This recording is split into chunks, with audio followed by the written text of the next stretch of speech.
An important first step of cabinet installation is locating the high point on the floor. And Jay's done that for us. And from there, the next step is finding the various level lines on the wall. Jay, what level lines are we looking for?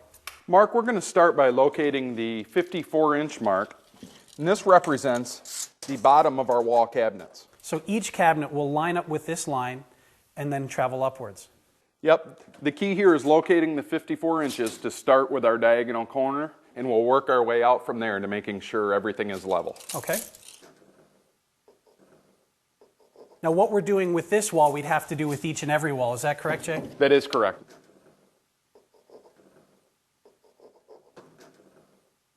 From there, we're going to go down to our base cabinets and mark 35 inches, which is the top of our base cabinet. And we would just make those marks on the wall and connect them the same way we just did with the last one. The key is to mark the starting point for the corner and work our way out, just like the wall cabinets. Perfect. Now that cabinet installation is about to begin, there are a few important steps that Jay and I are about to take. Number one, we're donning our safety wear. But number two, prior to the cabinet going up, we are going to take that door away from the cabinet in order to lighten it up. What Jay did previously for us was he marked the level lines on the wall, the first one being at 54 inches, and that's where we're going to install it. Now what Jay has done for us is he has located the stud locations in the wall, and he's pre-drilled the cabinet and even put the screws in place for us. Now what screws are you using here, Jay? 2.5-inch screws are the preferred. Gives the most stability and will grab the most in your drywall or whatever you are supporting it to. And then you also recommend using a cup washer just to give it a better finished look and also increase the holding space, is Yes. that right? Yep. Perfect. All right, well I guess what we'll do is we'll set this inside because this is a heavy cabinet. We'll lift it up onto the wall and get it to our level line. The other thing with the corner cabinet that we need to do though is as we put the screws into the wall is not torque that screw all the way in. We want to make sure that there is some flexibility in play in this cabinet, that as we continue our run of wall cabinets, that we're able to deal with any walls being out of square. Wall cabinets when going in may require shims because our walls may not be flat, the walls may not be square, and we've got to make sure that we have a nice, beautiful, continuous run of wall cabinetry at all times. Additionally, this is a much larger cabinet than is traditionally used. Jay, what can you tell us about the size of this cabinet? Yeah, Mark, this cabinet is 42 inches high, and front to back is 27 inches, and then our depth on the side will be 15 inches. So that means with a cabinet this big, we do have to have cabinets installed on either side to give it additional stability. Is that correct? Correct. All right. So we are going to be adding cabinets on both runs of the walls. And then additionally, in order to do that, we're going to be required to add to this end panels. How would we go about installing the end panel, Jay? Well, to apply the end panel, Mark, what we're going to do is with a coarse material, a knife, sandpaper of such, we're going to rough up the side panel and then take a contact cement or liquid nails, some kind of contact, and apply the panel right to the side panel of the cabinet. The reason we apply this panel to the side of our cabinet is with the installation of the adjoining cabinet, we don't want it to tuck behind the face frame. Applying this, we won't lose that 1/4 inch reveal when we have a flush installation. Jay is bringing in our next wall cabinet. This will be a 24-inch wide by 36-inch tall wall cabinet, and it will be butting up directly against the panel that he's already installed for us. As with the previous cabinet, we're going to need to pre-drill it. We're going to need to make sure that we install it directly to the studs in the wall.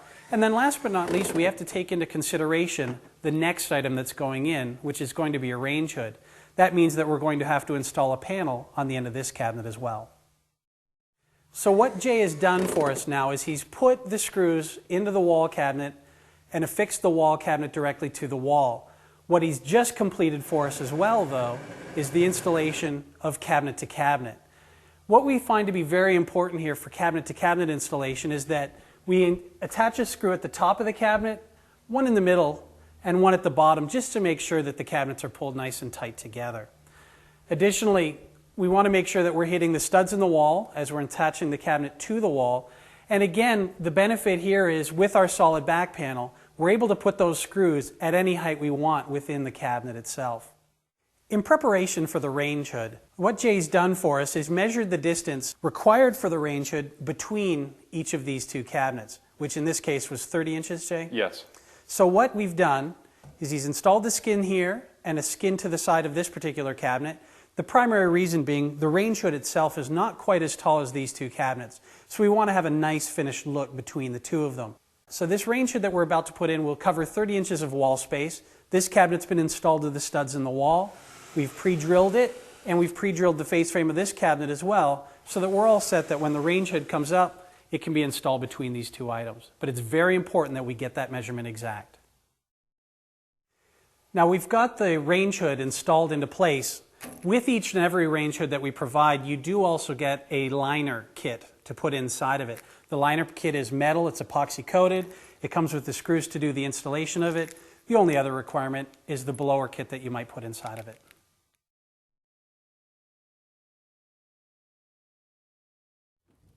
So we've completed the one run of cabinetry. We've started to extend this run out. We're about to place our last wall cabinet on this particular wall. The item we're putting in is a wall cabinet 36 inches wide by 36 inches tall and 15 inches deep. Now that's pretty extraordinary when you consider most manufacturers at a semi-custom and custom level would charge you a modification price in order to get that additional 3 inches of cabinet depth. With Aristokraft, 15-inch deep cabinets are also another standard type of cabinetry that we have available. Now the added benefit of cabinets that are 15 inches deep is for consumers with larger size platters, certainly you're not going to have to be concerned about them fitting inside a cabinet like this one. From an installation standpoint here, we've added skins to the sides of the cabinets in order to flush them out, thereby allowing us to keep our proper run of wall cabinets. So we'll take this cabinet, place it up on the wall, install it to the wall, and install it to this adjacent cabinet and complete our run. So Jay's now finished installing our wall cabinet, and basically this completes the run of walls. The next step that we have to take is installing the base cabinets, once again, like the walls, working our way from the corner outward.